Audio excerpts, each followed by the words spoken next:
Amazing grace of glory of Jesus Christ. This is a wonderful Tuesday evening. We thank God for His immense, great, amazing grace at this moment and at this hour. The Lord is good. We are highly, highly blessed. It has rained quite really. But we continue to press on. We continue to forge forward. We continue to learn the race with perseverance. And we continue to believe for the best. This is a month of unveiling.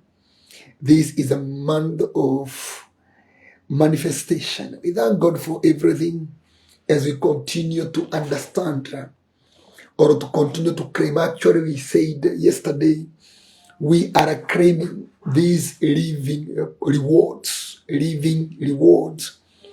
that were issued. We have already been able to look into the reward called right to eat from the tree of life. We also looked at a reward called the crown of life. And we also looked at a reward called a white stone with a new name written on it. And today we are looking at a reward called the morning bright star. If you look at Revelation 2 and verse 28, I will also give him the morning star. I will also give him the morning star. And these are words that were spoken to the pastor of the church in Thyatira. These are the words of the Son of God, whose eyes are like blazing fire, and whose feet are like burnished bronze. This is a demystification of Revelation 1 verse 12 to verse 16. And these are the rewards that are spoken by him. And he is saying, if you overcome, I love that. If you overcome, he is saying, I will give you the morning star. And I want us to claim our star. And this is a deep, deep, deep message that may involve some certain kind of definitions into understanding some things that are varied and that are diverse. But we are going to just look at a personal life application of the bright star. He is saying, I will give you the morning star. And we know when we speak of the star, it is a symbolization. It is a symbolization of a certain aspect. It doesn't literally mean the star you see in the sky, because we know there are quite a number of people who worship the star, the literal stars, the starry hosts. There are those who worship the sun, there are those who worship the moon, there are also those who worship the constellations and that ecosystem. And we respect each person's faith there. But as when we speak of the star, it is a symbolism of something. Because when we speak of a star, we may be speaking of something to do with the goals or ambitions or life manifestation. We may be speaking of a purpose of life or destiny. It will be speaking of destiny. When we speak of a star, we speak of a destiny or a purpose or a mantle or ability or special ability or divine power. You will find when we speak of star, we are speaking of something that is beyond your ability, something that is outside your skills, something that is beyond your normal capabilities and abilities, something that makes you to become superpower, something that makes you to become peculiar, very distinct, and it's something that enables you to do things differently. Differently. There are people you meet in this life, and how they do their things actually, it leaves you amazed. It leaves you perplexed because you really don't see what they do to get the results that they work with. Actually, if you look at what they do, it may seem very minor. It may seem very minor. But if you look at the results are always to the maximum. The results are always to the utmost possible maximum. But the input, the kind of effort they put into praise, if you look at what you do 10 times what they do. But the kind of the result you get compared to what they get, yours is nowhere to meaning anything. And you fail to understand. It's because although we all have physical bodies, we are all human beings, we are not the same. Inside, we are totally different. That's why even when you do constellation studies, astrologers, those who study the stars, they will tell you in the galaxy, stars are not the same. They differ from one type to another in terms of glory, in terms of magnificence. And as we are symbolic of stars, and when we speak of stars in the Bible, mostly the stars was a reference to the angels of God. So you need to dig deeper because even there are others. Stars means some certain foreign deities. If you may consider Acts 7 and verse 43, there is something to be considered there. Says, you have lifted up the shrine of Molech and the star of your god Rephan. The star of your god Rephan, the idol you made to worship. Therefore I will send you to exile beyond Babylon. Verse 43 has to do with the Amos chapter number 5 and verse 25. Amos 25. So you can see there are people who worship stars. There are people who worship stars because they are in the form of a deity. So you need to understand when you're speaking of stars, we are not referring to those kind of prescription. We are referring to your potential. They are buried in you. That is special grace. That is special portion of the anointing of God. That gift inside you. That talent inside you. That purpose of the supernatural inside you. Amos 5 and verse 25. It has the following to say, did you bring me sacrifice and offering for the 40 years in the desert, O house of Israel?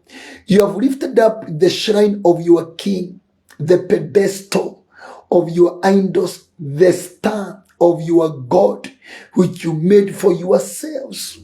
So there are people who worship stars, and that is a story for another day. We are not interested with that. We are interested with Revelation 2 verse 28, that I will also give you the morning star. If you have ever studied Isaiah 14 and verse 12 to 13, you will notice there Satan was called the morning star. He was called the morning star. And Jesus in Revelation 2:28, he is saying that he will give us the morning star. Is there a confusion in that? People say Jesus and Satan are given one name, the morning star. No. Jesus is called morning bright star. Satan is called morning star, the right bringer. The right bringer. So he is a messenger of right. You get me? But Jesus is the right itself. Is the right itself. So you cannot equate the messenger and the owner of the message. That is why people get it confused.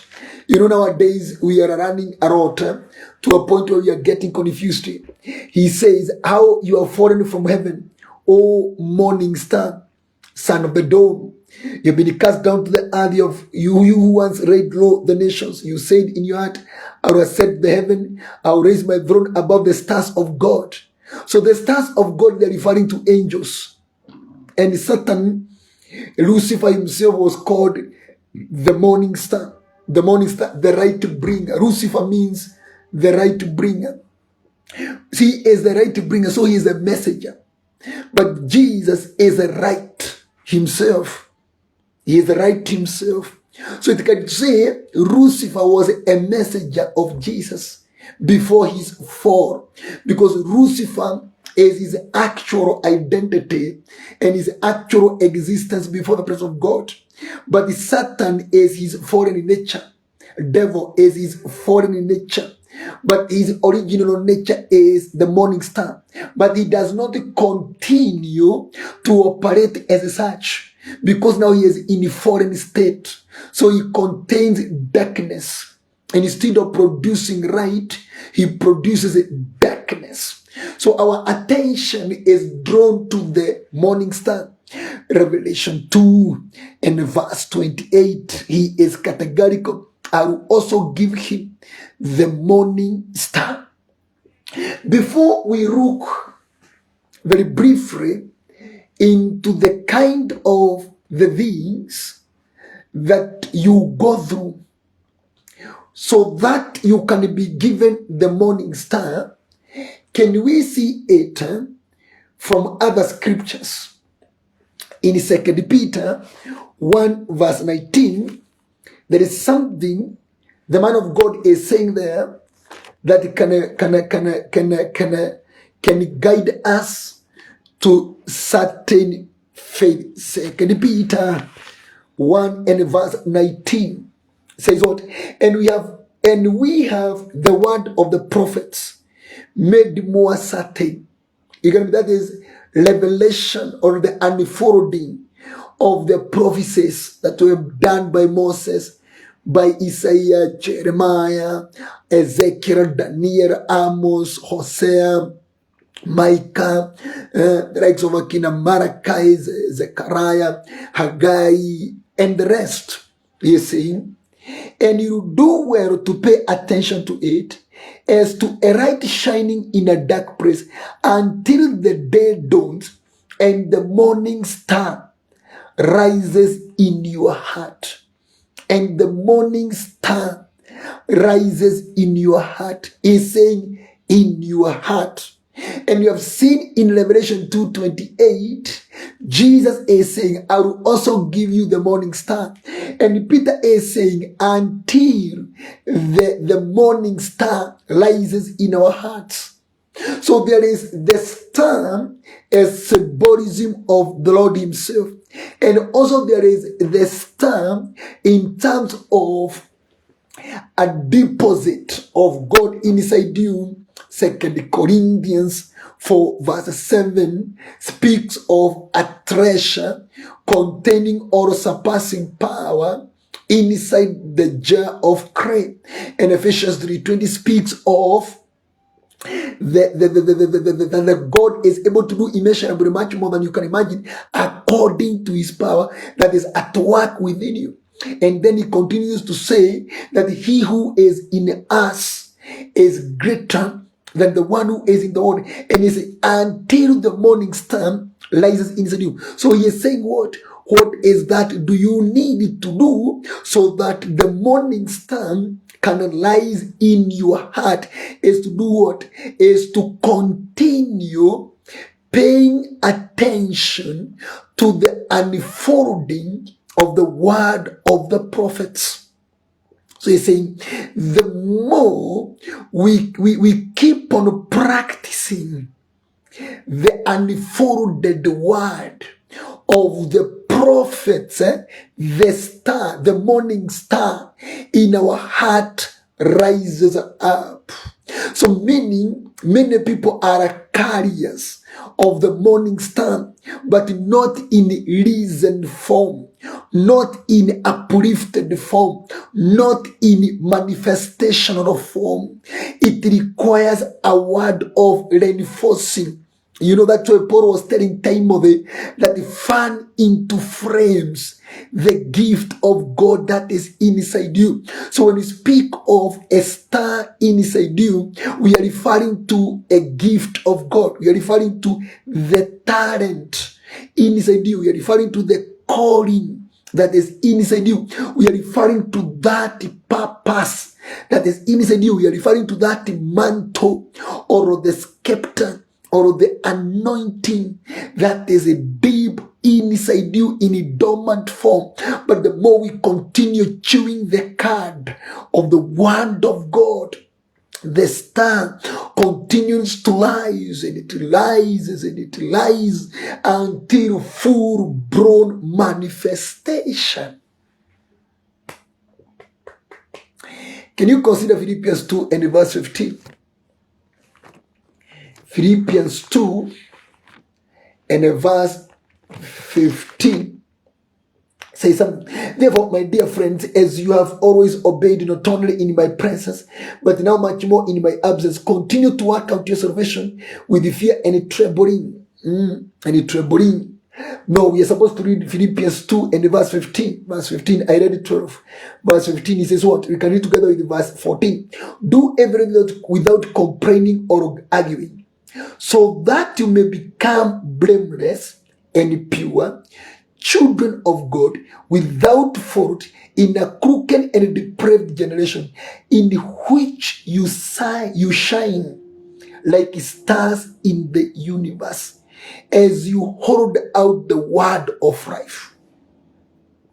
So Paul again, he is telling us that we are going to shine like stars in the universe because we are holding out the word of life without complaining, without arguing, or we are blameless and pure children of God without a fault.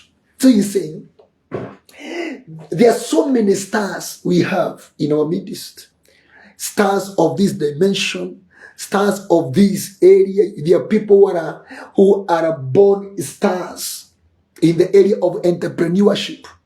There are those who are born stars in the area of innovations. There are those who are born stars in the area of industrialization. There are those who are born stars in the area of technology. There are those who are born stars in the area of civilization. There are those who are born stars in the area of gospel ministry. Others are born stars in the area of money. Them to make money is not an issue. There are others who are born stars in different areas, different in the area of leadership. No matter what you try to bring them down in the area of leadership, you can't. Because people are born as stars. But there is what it takes to make that star shine. There is what it takes to unfold or to unveil that star and make it shine and make it become real. Again, that is why we consider it mostly when we want to understand the unveiling of a star in a person's life, the unveiling, the time for the kairos moment has come, your season has come, but still you are not shining. You are not brilliantly being revealed. We mostly study Joseph. Because Joseph in Genesis 37 and verse 9, he had seen himself as a star that was commanding worship from the other 11 stars symbolizing his brothers, and the sun and the moon symbolizing his father Jacob and his stepmother Leah, because by that time his biological mother Rachel had passed on. So this is a key word. So when we look at Joseph, we study the process of unveiling a great star. And when we speak of star, we speak of the greatness of a person. The greatness. the greatness inside you. And there is no person who does not have greatness inside them. The problem is actualizing it. The problem is bringing it to the reality. The problem is causing it to manifest. You get that? And mostly, if you do not get it through Joseph, then we study Jesus Christ. He is a good example of how that star is unveiled. Because we can look at Numbers 24, and I will take you there to teach you how do a star in a person gets prepared and eventually gets unveiled. Can you consider Numbers 24 and verse 17? Numbers 24 and verse 17. I see him, but not now. You see? So a star, you may be walking with a person who is a star, but the appointed time has not yet been realized. I behold him, but not near. A star will come out of Jacob. A star will come out of Jacob, a scepter. So when we speak of a star, we are referring to a scepter or to a mantle. Or to a mantle. We are referring to a sword of authority. So we are referring to greatness and power. And he's saying, he will crush the forehead of Moab. So a star has the power to crush the foreheads of Moab. So if your star is unveiled for manifestation and for realization, you walk with dominion power. You crush. And he's saying, the skulls of all the sons of Shem, Edom will be conquered. When your star is unveiled, this star here, being referred in Numbers 24, verse 17, it was in reference to Jesus Christ's triumph on the cross. The Moab here was in reference to the world and sin, and Shem was in reference to Satan. So a person whose star has come to full-blown manifestation will walk with the crushing power, with the conquering power. Seir, his enemy, will be conquered, but Israel will grow strong. When the star of God is inside you, you grow strong. Meaning what? You become a great person. You become a person to reckon with.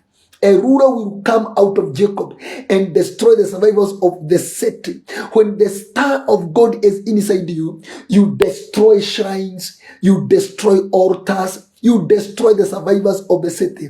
And he says, a star means a ruler. That is why I think it's Micah said that in Micah 5 that, O Bethlehem, you are the smallest among the cities of Judah. But out of you will come a ruler. So when we speak of a star, we are speaking of a scepter. We are speaking of a ruler. We are speaking of a ruler. And that is why, if you look at Genesis 49, Genesis 49, during the blessings of the sons of Jacob, in reference to Judah, he said in verse 10, the scepter will not depart from Judah, nor of the ruler's staff from between his feet, until he comes to whom it belongs, and the obedience of the nations is his. You get that?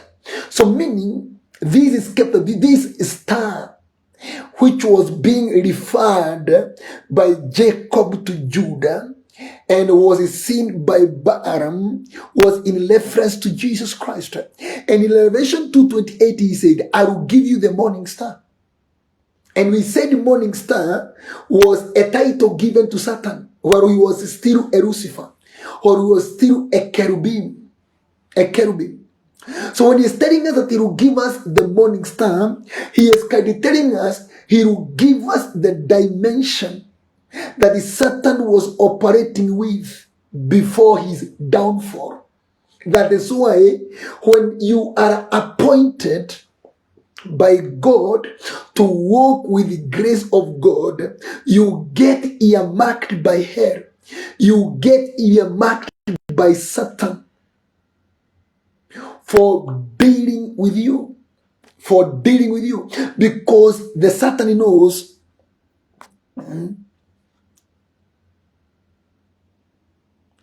Satan knows you are a candidate of receiving the dimension that he was walking with. Revelation 2:28, I will give you the morning star. And we said in Isaiah 14 verse 12 that Satan was originally the morning star, the right bringer. So when God gives you the morning star, you become the right bringer to the world. So you become the solution giver. You become the guide to this world. You become the source of wisdom, counsel, advice. People come to get from you the right. When people are confused, they are in darkness, they will come to you to obtain that right that you so much need and desire. So we are tracking this morning star in Jesus through Revelation 22:28 that he will give us the morning star. Can you consider Revelation 22 and verse 16 so that we may see the fulfillment of that? Balaam spoke about it. He said, I have seen a star, a scepter, a ruler who carries destroying, conquering, and crushing power. Revelation 22 and verse 16, it was fulfilled saying, I, Jesus. He is saying, I. That is so profound, that is so great in reference to what we are discussing. He is saying, I, Jesus, have sent my angel. So Jesus has angels to give you this testimony of the churches. He says, I am the root and the offspring of David. It's okay. And the bright morning star. He is telling John, I am the morning bright star. I am the morning bright star. So the star that you are referring to, Jesus is saying, I am that star. And he says in Revelation 2:28, I will give you the morning star. Himself is the morning bright star. Himself is the bright morning star. But he will give us the morning star. And we said the morning star was originally Lucifer, the cherubim. That is recorded in Ezekiel 28 with the 9 fiery stones, 9 precious stones. And he's saying, I will give you that dimension. I will give you that inheritance.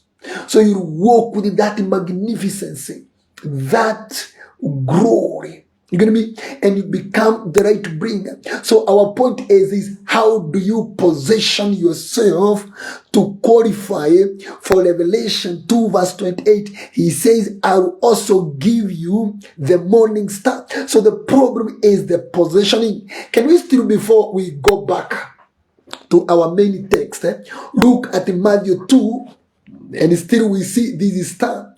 Because if Jesus Christ himself, he is telling John that I am the bright morning star in Revelation 22 verse 16, and then he comes in Revelation 2 and verse 28, he says, I will also give you the morning star. So Jesus is the bright morning star. Through that, by that capacity, he makes us to be morning stars.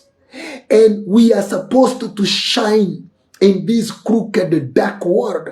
Revelation 2 and verse 2, there is a language that was used here by Matthew. He says that these people called Magi had come all the way from east, from the Ur of Chaldeans, and asked, where is the one who has been born King of the Jews? We saw his star in the east and have come to worship him. Two things. When we speak of the star, we speak of a king. We speak of a king. So the star speaks of the greatness of a person, speaks of the leadership and rulership possession that is inside you. They are saying, we saw the star, so we are looking for that king. We are looking for that king because to them, through their astrology's technology, they understood that star is a symbolism of a born king. So when we are speaking of a star, we are speaking about the dominion capacity inside you. And he said, we have come to worship him. When we speak of the star, we are speaking about your positioning, your position in terms of exercising of power and authority. Because he's saying, we have come to worship him. You don't worship a lesser, you worship a greater. So when we say you are a star, it means inside you there is the ability to compare. Can you consider verse 7? Then Herod called the Magi secretary and he found out from them the exact time the star had appeared. When we say you are a star, you shakes the systems of the world. When Herod heard of existence of a star, he was shaken, he troubled. The political class would always be afraid of a star. And then who are these? The priests and the teachers of the law. These are religious leaders and royals. Teachers of the law, these are royals. These are members of parliament and judges and magistrates. They were afraid. So a star walked with the dominion power. Dominion power. You control the government systems. You control the justice systems and you control religious systems. They all tremble at your presence. That is why you notice when Jesus came, he was given 3 things by Magi: gold, frankincense, and myrrh, symbolizing political power, symbolizing religious power, and also symbolizing spiritual power. This person had the power to control the earth, the physical realm, and the power to control the spiritual realm. That is why the introduction of frankincense speaks as a symbolism of the spiritual realm, and then ability to control the underworld represented by myrrh, which was a symbolism of his death to conquer the underworld kingdoms. Okay, pokotoro panti liboshia rekaigs bigiz lideshekia paibogozulia. When we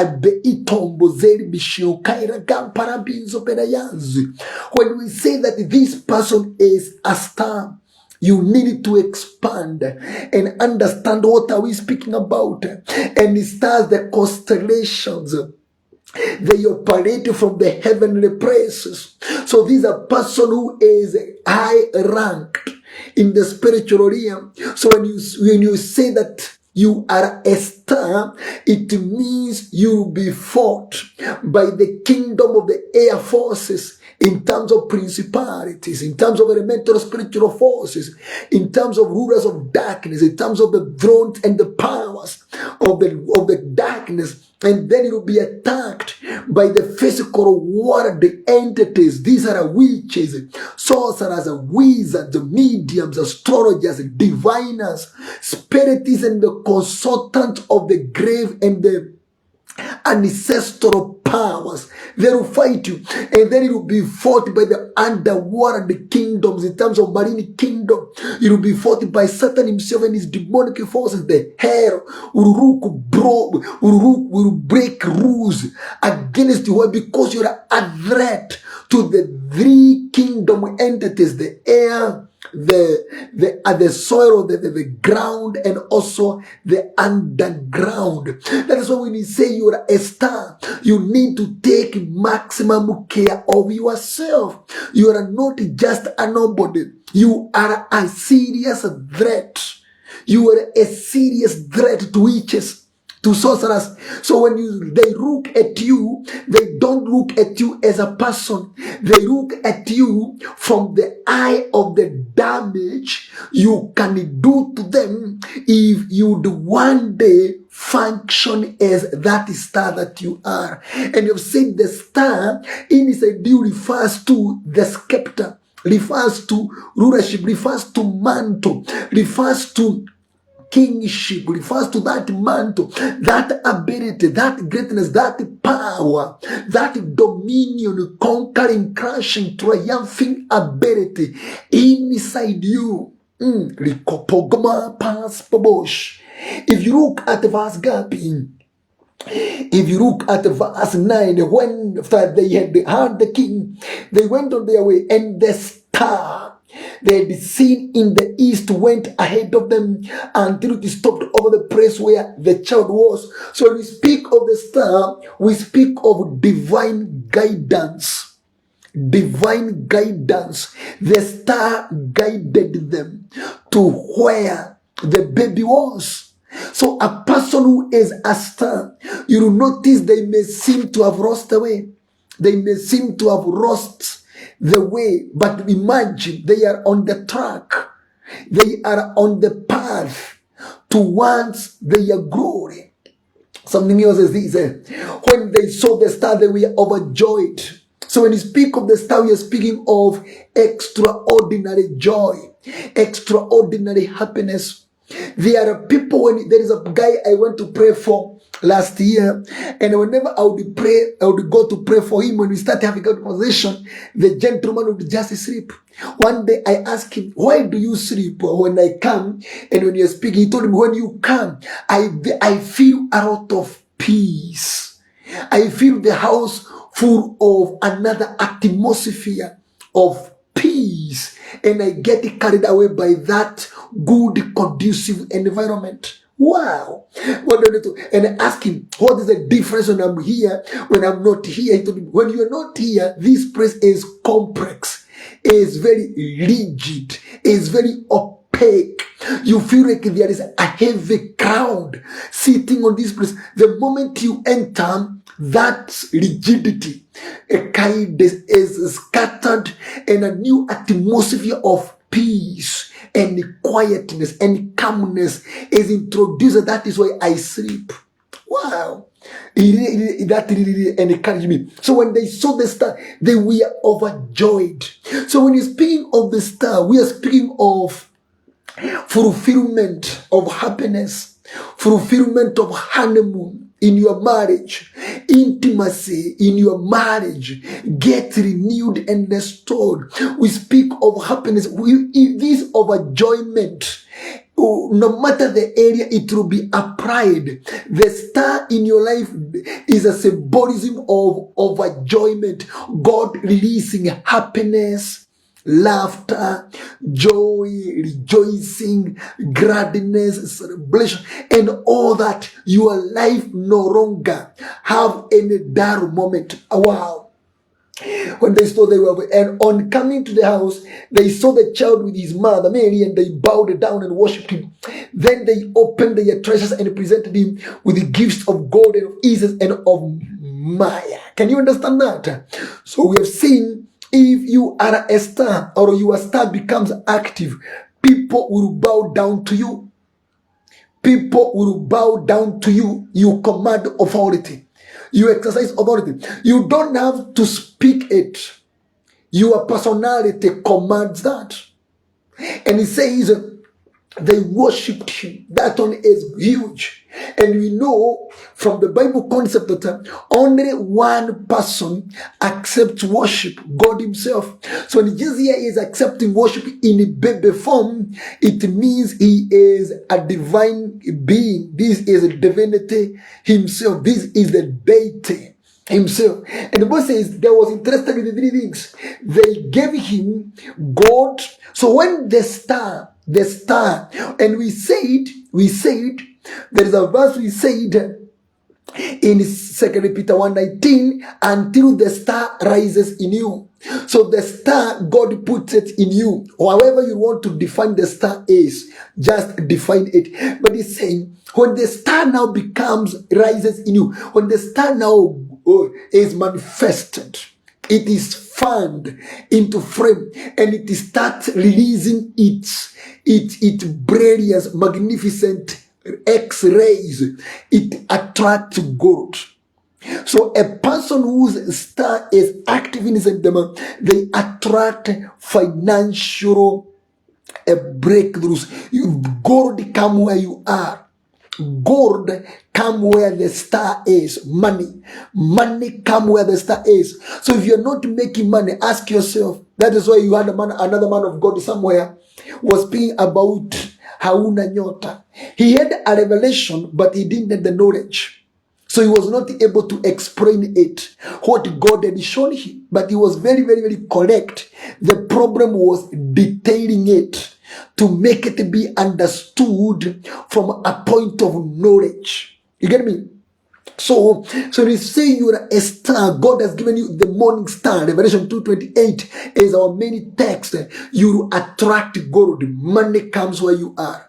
Your ways of making money is very easy. You see, here, this is a baby, but people from very far, they are bringing gold because the star will always attract money power. It commands money power, money spirit. And then the frankincense, favor, extraordinary acceptance. When you are a star, you become fragrant. You become fragrant. Meaning what? Meaning. Where? Let me write about this divine perfume. You command frankincense, whatever. So you become a fragrant person. You smell sweet. You smell nice. That speaks of favor. And then Maya. Maya speaks of deep spiritualism. You can see there are three. So these are three dimensions, and it has to do with the economic power, and then it has to do with the networking and connections, and it has to do with your spiritual conquest. And you notice that this is why Jesus was referred as a star. So the question is, we have been able to track down Jesus as the star in Numbers 24 verse 17, also in Revelation 22 verse 16, and also in Matthew 2 verse 2 to 10. We have been able to see Jesus as the star, and we are able to see Satan as a morning star in Isaiah 14 verse 12. And we also saw ourselves being referred to as the stars. So it is all about application. It's all about understanding. It's all about the revelation. Now, what about us? We go to Revelation 2 and verse 28. Revelation 2 and verse 28. He said what? I will also give him the morning star. So the question is this. At what point is this person being given the morning star? So our work is just, we need to study the kind of how you get the process to be given the morning star. Key number one to consider is in verse 19. I know your deeds, character. A person who is going to walk with the morning star must be a person of high moral standards. Your ethical values must be beyond questioning. You must be of unquestionable character. I know your deeds. Number two, your love. A person that qualifies to be given the morning star must be a person that is established in the love of God. And I told you, love has 7 faces. That is why you notice, and actually I told you, one of the most difficult tests is the test of love. You must accept the love of God. Then you must love God back according to the standard set through your body, your strength, your soul, and your mind.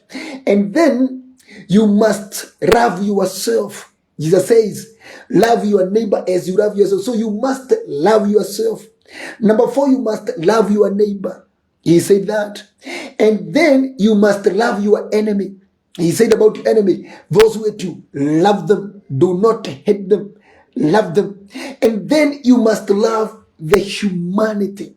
And then you must have the intimate love. This is what we call female male love. It is a major area there. It's a major area there. These are the things that we need to talk about them later. But love have 7 faces. You must come to the level of loving the humanity. Loving humanity means in the area of benevolence and philanthropy. So love. Number 3 is faith. You must be very well founded in faith. Because he said in Mark 11, if you ask anything in my name, in faith, and you do not doubt, but you believe what you are asking shall be given to you, and it will be yours, you shall receive it. Faith is very fundamental for a person who is going to be given the morning star. The next thing is your service. Your service. You need to be a hard worker. That is why Hebrews chapter number 10 says in verse 36, you need to persevere so that when you have done the will of God, you will receive what he has promised you. So he says, I am also considering your service, the little things you do for God. They are very, very important in enriching your CV and your qualifications before the presence of God. Your service. That is why Paul was saying, do not lose heart in doing good. In 1 Corinthians chapter number 15, if we can just look into it. Therefore, my brothers, stand firm. 1 Corinthians 15 verse 58. Let nothing move you. Always give yourself fully to the work of the Lord, because you know that your labor in the Lord is not in vain. And so you hear even the king was telling Daniel that the God that you serve continually will save you. Your service to God is very important. No matter how minor that service may seem, may look, whether it is in ushering, whether it is in washing, whether it is in preaching, whatever the service you offer to God is very important. Something else is perseverance. A person that is going to walk with the star of God must be a perseverant person, a person who knows how to endure. So you must have passed the test of James 1 and verse 2. Consider it pure joy, my brothers, when you face trials of many kinds, because you know that the testing of your faith develops perseverance. Perseverance must finish its work so that you may become mature and complete, not lacking anything. Why does God demand perseverance? Because perseverance develops in you maturity of your spirit. Something else he is saying, and that you are now doing more than you did at the first. That is more commitment and all that. Nevertheless, I have this against you. You tolerate that woman Jezebel, who calls herself a prophetess. By her teaching, she misleads my servants into sexual immorality and the eating of food sacrificed to idols. There are 3 things that he needs you. There are 3 battles that a person who is going to walk with the star of God have to fight and win. Number 1, you must defeat Jezebel in your life. If you're going to be around to walk with the morning star, you must raise yourself to a level of conquering Jezebel. Number 2 is you must overcome sexual immorality. That is a battle. If at the end of the day you are going to walk with the morning star, you must have managed to conquer sexual immorality. And then eating food sacrificed to idols. That is another area that you also need to fight and win. Especially those who dream or they are eating and all that, and other those who fellowship in the areas that have to do with traditional sacrificing. You must also conquer that area. So, and then he says, repentance is a requirement. He is saying, so I will cast her on a bed of suffering, and I will make those who commit adultery with her suffer intensely unless they repent of her ways. So repenting Jezebel's ways is a major requirement. Okay, look at verse 20, 24. Now I say to the rest of you in Thyatira, to you who do not hold to her teachings and have not learned Satan's so-called deep secret. So another thing, another battle. You see, the battles have been defined. Another battle you need to fight and conquer is not running Satan's so-called deep secrets, which is happening in these modern day times. According to 1 Corinthians 4 verse 1, that the people who abandon truth and faith to follow teachings that are taught by demons and evil spirits. And then he says what? I will not impose any other burden on you. Only hold on to what you have until I come. To him who overcomes and does my will to the end. Another requirement is doing the will of the Lord to the end. Doing the will of God to the end without compromise. I will give authority over the nations. He will rule them with an iron scepter, and he will dust them to pieces like a pottery. Just as I have received authority from my Father, I will also give him the morning star. And we said the morning star means the scepter, that it dashes the scepter of authority, that power, that dominion. And that is just a simple what a person that is going to walk with the morning star will have to go through. I think we are going to reach there because there is a noise that is coming from outside here, and it is affecting our program. It's a bad noise.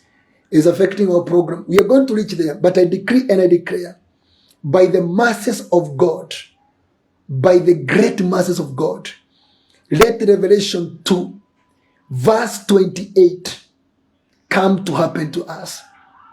He has said, I will also give you the morning star. He have defined there several battles you will have to fight. Number one is you will fight Jezebel. Number two, you shall fight sexual immorality. Number three, you will fight food sacrificed to idols. Number four, you will fight the so-called Satan's deep secret. 4 major battles you will have to fight and win all of them. After that, you become a qualified person to walk with the morning star. And you have said, when you are a star that is walking, what are the abilities you manifest in the natural life? May God bless you so much as you try to digest what you have just spoken tonight. Yes, are you a morning star? Revelation 2:28. It is a single verse on its own. He says, I will also give him the morning star. Are you a walking morning star? Or are you a dormant morning star? Or are you a vacuumed morning star? Inside it doesn't exist. Where is your morning star? Does it exist in you? If it is there, is it in active nature or in a dormant form? May God bless us so much.